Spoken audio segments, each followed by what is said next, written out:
এবার একটা গল্প বলবো কোরআন হাদিসের বাহিরে। এখন আপনার বলবেন এখন তাফসীর তো 1 ঘন্টা ঠিকঠাক ছিল হুজুর, গল্প বলবেন কেন? বলা যাবে না? বলেন। এটা শিক্ষার জন্য বলবো, বলা যাবে কি যাবে না? এই যে যে যুবকগুলো এসেছে সব তাগড়া, 19, 20, 21, 22 বয়স। বলবেন এই চলো নামাজে যাই, বলবে হুজুর প্যান্টটা আমার খারাপ, নামাজ পড়তে পারবো না। আছে না না? প্যান্ট খারাপ নয়, চরিত্র খারাপ। ছোট্ট একটা গল্প বলছি তাকওয়াকে ঘিরে, বুঝবেন, মেসেজ নিবেন। 2 নাম্বার মেসেজ বলবো, পুরস্কার দিয়ে দোয়া করে বাসায় ফিরে যাব। রাজি আছেন তো ইনশাআল্লাহ? যুবকরা একদিন ঠিক হবে বোঝাবার জন্য আমি একটা গল্প মাঝে মাঝে বলি। আমার বাসা তো খুলনায়, আমার ভাষার মধ্যে খুলনার টান মাঝে মাঝে চলে আসে, তা আমি কিছুটা খুলনার ভাষায় বলবো, শুনবেন তো ইনশাআল্লাহ? ওই ব্যাঙে আর সাপে ছিল চরম বন্ধু। আমাকে বলতে হবে ব্যাঙ আর এই যে স্যাররা কথা কয় আপনারা কথা কন না, হোয়াট ইজ দিস? ব্যাঙ আর সাপ। তো একদিন ব্যাঙ আর সাপ বসে আছে মাঠের উপরে। তো ব্যাঙ কচ্ছে বন্ধু তোমার চেহারা বড্ড সুন্দর বন্ধু, তোমার যে গায়ের রং জাস্ট ওয়াও, তোমার যে ফসফস করা স্টাইল দেখতে চরম ভালো লাগে বন্ধু, খুবই সুন্দর তুমি দেখতে। তো সাপ পামটাম খেয়ে ফুলে গেছে। বন্ধু আমি সত্যি সুন্দর নাকি বন্ধু? বলতো হয় বন্ধু তুমি সত্যি সুন্দর, অনেক সুন্দর। তো এত প্রশংসা খেয়ে তো ফুলে গেছে।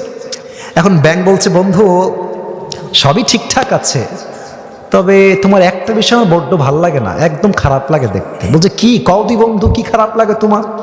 তো বলছে বন্ধু তোমার চেহারাও সুন্দর, রঙও সুন্দর, ফসফসও সুন্দর, বাট তুমি যখন রাস্তা দিয়ে হাঁটো বন্ধু সোজা হয়ে হাঁটতে পারো না, ত্রিং বিরিং করে হাঁটো। এই ত্রিং বিরিংটা আমার পছন্দ হয় না বন্ধু, তুমি কি সোজা হয়ে হাঁটতে পারো না? তো সাপ বলছে বেয়াদব, তোর এত বড় সাহস, তুই আমার বদনাম করতেছিস? তোরে আজকে খাইছি, এমনি ফস করে উঠছে। এখন ব্যাঙ করছে বন্ধু তুমি লোক তো সুবিধার না, তোমার এতগুলো প্রশংসা করলাম তোমার গায়ে ঠেকলো না, তোমার একখান বদনাম করলাম গায়ে লেগে গেল বন্ধু, তুমি তো লোক সুবিধার না। ব্যাঙ দিয়েছে 1 লাফ, গিয়ে পড়ছে পুকুরের ভেতরে।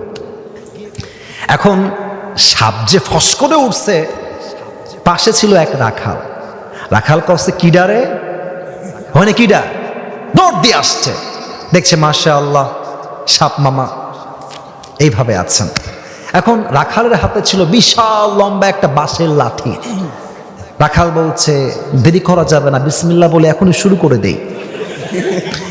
মার, সেই মায়ের 20 মিনিট পিটায় সাপকে একদম সোজা করে ফেলেছে। এখন সাপ যে সোজা হয়ে গেছে, সাপ আর কথা কয় না। এখন ওদিকে ব্যাঙ তো পানির নিচে লুকায় আছে। ব্যাঙ কয় কি রে, 1 ঘন্টা হয়ে যায়, 2 ঘন্টা হয়ে যায়, বন্ধু কথা কষ্ট না কিসের জন্য? বন্ধু গেল কোয়ানে, বন্ধু আমার গেল কোয়ানে? উঠে আসছে, এসেই দেখ অবাক করা বিষয়, বন্ধু আর ত্রিং বিরিং নাই, বন্ধু সোজা হয়ে গেছে। এখন ব্যাঙ বলছে কি খবর রে, বন্ধু আমার সোজা হইলো কেমবেলা? দৌড় দিয়ে আসছে বন্ধুর কাছে, এসে দেখছে বন্ধু আর জিন্দা নাই, বন্ধু ময়রা ভূত হয়ে গেছে।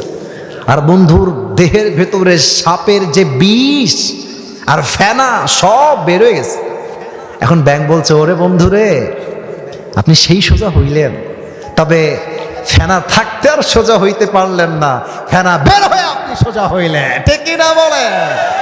তো তোমরা যারা বলো হুজুর প্যান্ট খারাপ, নামাজ পড়বো না, আরে এখনই কি নামাজের বয়স নাকি? কেবল তো 20, বিয়ে করব, বউ হবে, বাচ্চা হবে, বাচ্চার বাচ্চা হবে, নানা হব, দাদা হব, তারপরে নামাজ পড়বো। বেটা সাপের বিষ বের হওয়ার পরে সাপ যেমন সোজা হয়ে লাভ পায় নাই, যৌবন কাল পেরিয়ে গেলে ভালো হয়ে 2 পয়সা লাভ পাবা না। অতএব ভালো হতে চাইলে এটাই রাইট টাইম। আর একটা কথা মনে পড়ে গেল, বলা যাবে না? না রাগ করবেন মনে, টাইম তো শেষ, বলা যাবে? যাবে। আমাদের উত্তরবঙ্গে একজন হুজুর আছেন, ওনার নাম হচ্ছে, অনেকে শুনেছেন হয়তো বা, বজলুর রশিদ হুজুর। হ্যাঁ শুনেছেন সবাই, যদিও মুরব্বী সিনিয়র, বাট খুব মজার মানুষ, মজার কথা বলে। তো উনি সেদিন বললেন যে যুবক বয়সে যে ভালো হইতে পারে না, ও জীবনেও ভালো হইতে পারে না। বোঝাবার জন্য একটা এক্সাম্পল দিলেন। এক ছেলে বাপের সঙ্গে ঝগড়া, বাপকে একদম মাইরা ফেলছে, রেগে গিয়ে একদম মেরে ফেলছে। এখন ভাবতেছে মেরে তো ফেললাম, এখন তো আমার জেল হয়ে যাবে, বাঁচা যায় কেমন করে। এখন এলাকার মুরব্বীদের কাছে গিয়েছে, মুরব্বী একটা বুদ্ধি দেন, এই হত্যার দায়ভার থেকে বাঁচতে চাই। তো মুরব্বীরা বলছে, বাবা আমাদের কাছে কোনো বুদ্ধি নাই, শৈলকুপায় যাও, এক মুরব্বী আছে, যদিও বা নাই, আমি জাস্ট এক্সাম্পল হিসেবে বলছি, যে মুরব্বী যুবককালে খুব বদমাইশ ছিল, মুরব্বী হয়ে হজ করে এখন দাড়ি টুপি রেখে আল্লাহওয়ালা হয়ে গেছে, ওনার কাছে যাও, উনি বুদ্ধি দিবে। যুবক বলছে, তাই নাকি, ঠিক আছে আমি সেখানে যাব। শৈলকুপা আসছে, মুরব্বী একটা বুদ্ধি দেন, বাপকে তো আমি মাইরা ফেলছি রাগের ঠেলায়। মুরব্বী বলছে, বেয়াদব কোথাকার, তুই কি ভাবিস আমি খারাপ আছি নাকি, আমি তো ভালো হয়ে গেছি।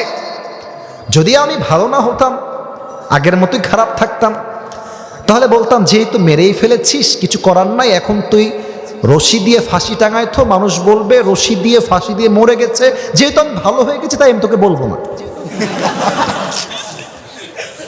বুঝলে বুঝপাতা, না বুঝলে? তার মানে তাকওয়া যদি অর্জন করতে চান, বৃদ্ধ বয়সে নয়, যুবক বয়সে মুত্তাকি হওয়া লাগবে। এক নাম্বার শেষ, দুই নাম্বারটা বলেই আমরা পুরস্কার দিব। দুই নাম্বারটা হচ্ছে প্রকৃতপক্ষের মুসলমান না হয়ে কবরে এসো না। বলেন তো এই দেশটা কাদের দেশ? এই যে এইদিকে সোনামণিরা এইদিকে তাকাও, এই দেশটা কাদের দেশ? মুসলমানদের দেশ। আমি বলতে খুব লজ্জা পাচ্ছি, আমার কথা শেষ, আর কোনো কথা নাই। এই ভারত বাংলাদেশের সবচেয়ে বড় শত্রু। আর যে সাংবাদিকগুলো আছে, এদেরকে আমার সাংবাদিক মনে হয় না, মনে হয় হকার। আর একটা আছে দেখবেন, বাংলাদেশ আর থাকবে না, না বাংলাদেশ আর থাকবে না।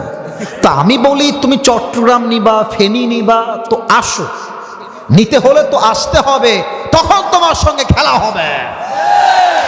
আমার তো বিশ্বাস খুলনার সন্তান হিসেবে ভারতের এই সমস্ত কুলাঙ্গার সাংবাদিকদেরকে সাইজ করবার জন্য কাউকে দরকার নাই, ঝিনাইদহের সন্তান নাই, এনাফ হয়ে যাবে। আর এই বেটাকে দেখলে আমার পুরুষ না, মনে হয় হিজড়া। আর কেমনে যেমন একবার ত্রিং বিং করে ওইদিকে যায়, ওখান থেকে আবার এইদিকে যায়। ওকে দেখলে মনে হয় যে বেটা সাংবাদিক না হয়ে ঢাকার গুলিস্তানে জাঙ্গা বিক্রি করলে বেশি মানাবে। আল্লাহ ওরে সঠিক বুঝ দান করুক, পড়েন সবাই আমিন। তো প্রকৃত মুসলমানকে যে দাঙ্গাকে পছন্দ করে না, যে মারামারিকে পছন্দ করে না। আমার দেশে মুসলমান থাকবে, হিন্দু থাকবে, বৌদ্ধ থাকবে, খ্রিস্টান থাকবে, চাকমা থাকবে, সব বিধর্মীরা থাকবে, তবে মাথায় ইনস্টল দেওয়া লাগবে, এটা দাদা বাবুর দেশ নয়, এটা ভারত নয়, এটা দিল্লি নয়, এটা কলকাতা নয়, এটা বাংলাদেশ। আল্লাহ আমাদের সবাইকে ধর্মীয় পরিপূর্ণ অঙ্গন যেইটা আছে এখান থেকে পরিপূর্ণ মুসলমান হওয়ার তৌফিক দান করুক, পড়েন সবাই আমিন। প্রকৃত মুসলমান হওয়ার জন্য কি লাগবে? হাতটা মুসলমান হতে হবে। হাত মুসলমান হবে কখন? যখন আপনি হাত দিয়ে হারাম কাজ করবেন না। চোখ মুসলমান হবে কখন? যখন চোখ দিয়ে আপনি হারাম কোনো জিনিস দেখবেন না। জবানটা মুসলমান হবে কখন? যখন জবান দিয়ে আপনি অশ্লীল কোনো হারাম গালি দিবেন না। আপনার পেটটা কখন হবে মুসলমান? যখন এই পেটে কোনো হারাম খাবার যাবে না। আপনার পা মুসলমান কখন হবে? এই পা দিয়ে আপনি যখন কোনো সিনেমা হলের দিকে হেঁটে হেঁটে যাবেন না, ঠিক কিনা বলেন? পুরো দেহটাকে মুসলমান বানাইতে হবে। সকলেই বলেন আমিন। সবাই দুই হাত তোলেন, সবাই দুই হাত তোলেন, সবাই, কেউ যেন বাদ পড়ে না যায়। বলেন সবাই ঝিনাইদহের শৈলকুপার ভাড়া, বলেন সবাই হুজুর। শেষ ভালো যার সব ভালো তার। অতএব আস্তে কথা কয়েন না, জোরে কন, বলেন হুজুর। আমরা ঝিনাইদহের সন্তান, আপনাকে ওয়াদা দিলাম। আরে यार जोर से बोलो, ওয়াদা দিলাম। দোয়া না করে আমরা কেউ, আমার দুই হাত দেখবেন, আমি যেমনে বলবো exactly you have to copy. আপনাকে এমনিই বলতে হবে, বলেন যাব না। আস্তে হয়ে গেছে, আমি কিন্তু বুঝি। বলেন সবাই যাব না, বলেন সবাই ইনশাআল্লাহ। হাত নামান। এবার পুরস্কার দিয়ে দোয়া হবে, 12টার সময় ক্লোজ হবে। আজকের ওয়াজের চাইতে ফজরটা জামাতে পড়া 1000 গুণ বেশি দামি ঝিনাইদহের ভাড়া। আমি পুরস্কার দিব পুরো ওয়াজটাকে 1 থেকে 1.5 মিনিটে। জাস্ট সারাংশ বলছি, যে যুবকটা দাঁড়াবা একটু মনোযোগ দাও, এই টুপি পাওয়ার জন্য তোমার অনেক বেশি হেল্পফুল হবে বলে আমি আশা রাখছি। আজকে আমরা তাফসীর পেশ করেছি 4 নম্বর পারার 2 নম্বর পৃষ্ঠা, সূরাত আলে ইমরানের 102 নম্বর আয়াত। এই আয়াতে আল্লাহ তাআলা মোট 2টা মেসেজ দিয়েছেন। যে কোনো আয়াতের তাফসীর পেশ করতে 4টা বিষয় লাগে: 1 সঠিক তেলাওয়াত, 2 তরজমা, 3 ব্যাখ্যা, 4 শিক্ষা। আমরা জেনেছিলাম 2টা মেসেজ হচ্ছে এরকম: 1 আল্লাহকে ভয় করো, ভয় করার মতো; 2 নাম্বার প্রকৃতপক্ষের মুসলমান না হয়ে কবরে এসো না। তাকওয়ার ব্যাপারে বলেছিলাম, তাকওয়া হচ্ছে একটা ব্যবসার মতো, আর এই ব্যবসার লাভ বলেছিলাম কয়টা? 3টা। বলেন সবাই কয়টা? একটু জোরে বলেন কয়টা? 1 তাকওয়ার ব্যবসার প্রথম লাভ হলো বিপদে পড়লে কোনো টেনশন নাই, উদ্ধার করবে একজন, তিনি কে? আল্লাহ। 2 নাম্বার তাকওয়ার ব্যবসার 2 নাম্বার লাভ হলো রিজিকের কোনো টেনশন নাই। যে মুত্তাকি তার রিজিককে আল্লাহ এমন জায়গার থেকে দিবে, মুত্তাকি বান্দা কল্পনাও করতে পারবে না রিজিকটা আসলো কই থেকে। সুবহানাল্লাহ। 3 নাম্বার লাভ হলো তাকওয়া যেই বান্দার হৃদয়ে থাকবে, একটা জান্নাতের মালিক হবে না, সে 2টা জান্নাতের মালিক হয়ে যাবে। জোরে সরে পড়েন সুবহানাল্লাহ। এই হচ্ছে তাকওয়ার ব্যবসা এবং তাকওয়ার লাভ। তারপরে বলেছিলাম যে তাকওয়া আসলে কাকে বলে, 2টা অর্থ বলেছিলাম। ভেরি শর্টকাট বলছি, এটা বলেই 2 নাম্বারটা বলে শেষ করে দিব। একটা সংজ্ঞা হলো হালালকে অ্যাকসেপ্ট করতে হবে, হারামকে অ্যাভয়েড করতে হবে। অর্থাৎ হারাম আছে যেখানে আমরা নাই সেখানে, হালাল আছে যেখানে আমরা আছি। 1 নাম্বার ডেফিনেশন শেষ। হালালকে অ্যাকসেপ্ট করবেন, হারামকে বাদ দিবেন, আপনি আল্লাহর চোখে মুত্তাকি হয়ে যাবেন। নাম্বার 2 তাকওয়া মানে কেউ দেখে না, কেউ শোনে না, কেউ জানে না, বাট আমাকে অলওয়েজ অবজার্ভ করে একজন। আওয়াজ দিয়ে বলেন সবাই, তিনি কে? আল্লাহ।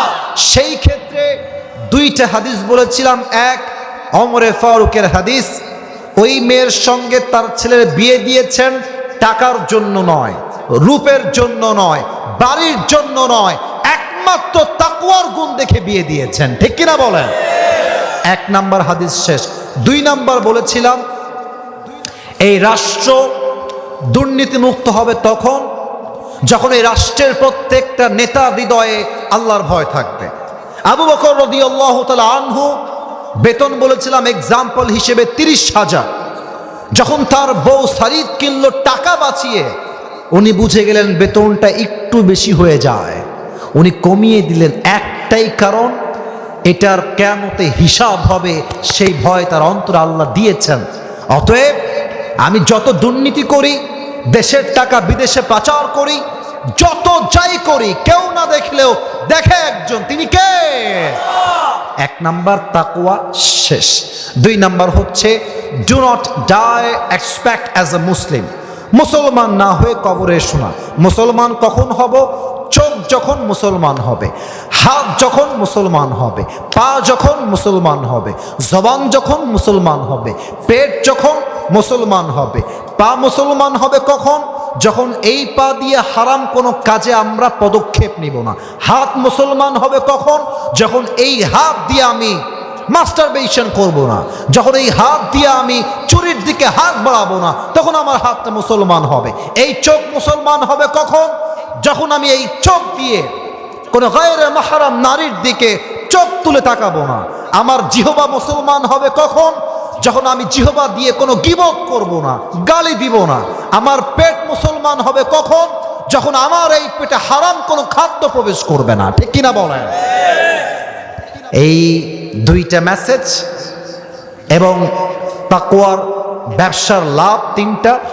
আমি প্রশ্ন করলে উত্তর দিতে পারবে, 3বার চান্স দেওয়া হবে, বেঁধে গেলে আমি উত্তর নিজেই বলে দেব 3বার যদি বেঁধে যাও। এমন কোন যুবক যে পারবা প্রশ্ন করলে উত্তর দাঁড়িয়ে যাও বাঘের বাচ্চার মতো, কে আছে? একজন আছে, পাওয়া গেছে। ভাই আপনি এই পাশে চলে আসেন, এই পাশে। খুব মনোযোগ দিয়ে শুনছিল, আমি ডানে তাকাবার সময় তাকে দেখলাম যে খুব মনোযোগ দিয়ে শুনছে। এই পাশে একদম মাইকটা নিবেন। আমার ঝিনাইদহের শৈল কুপার ভাইয়ের আমার দিকে তাকান। নিয়ম বলে দেই, আমার ভাই 3বার বেঁধে গেলে আমি তাকে হেল্প করব, উত্তর বলে দিব। সে না পারলে আরেকজনকে চান্স দেওয়া হবে। আর 2 নাম্বার নিয়ম হলো, যারা অডিয়েন্স এখন এসেছেন বসে আছেন, দে আর মাই রিয়েল অডিয়েন্স। যারা 2-1 জন চলে গেছে, হয়তো আমার চেহারা দেখতে তারা এসেছিল, বাট এখন যারা এসেছে আমাকে দেখার জন্য কেউ আসে নাই, একমাত্র আল্লাহর ভালোবাসায় তারা মাহফিলে অংশগ্রহণ করেছে, ঠিক কি না? এদিকে আসেন। 2 নাম্বার নিয়ম হচ্ছে আপনাদের জন্য, এদিকে ঘুরে তাকান। আচ্ছা বুঝতে পেরেছি, ওটা বুঝে গেছি। আমি এই নিয়ম বলে দেই, আমার ভাই যখনই কোনো উত্তর দিয়ে দিবে আপনারা সবাই জবান খুলে বলবেন মারহাবা। বলেন সবাই মারহাবা।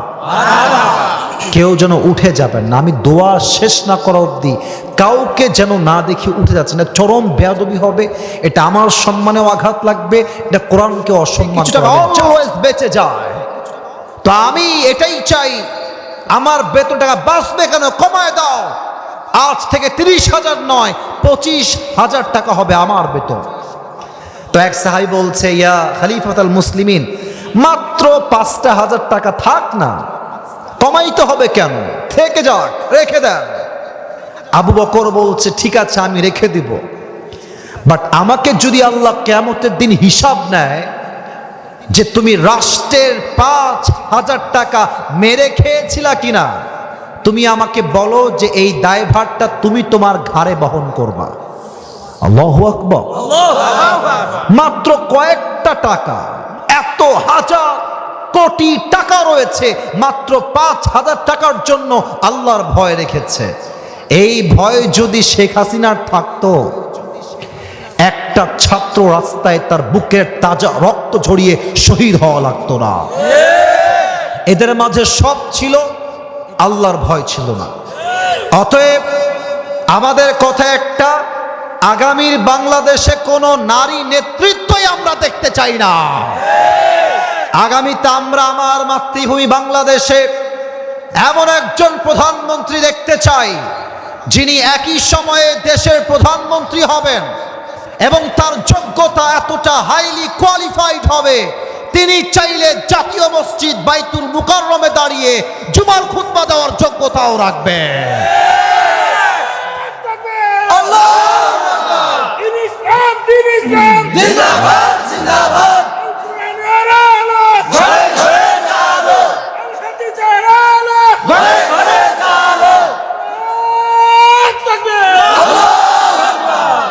বাঘের বাচ্চা তাকবীর দিয়েছে, ঠিক কিনা বলে? আমার সঙ্গে একবার দিবেন তো, জাস্ট একবার কাশি দেন সবাই।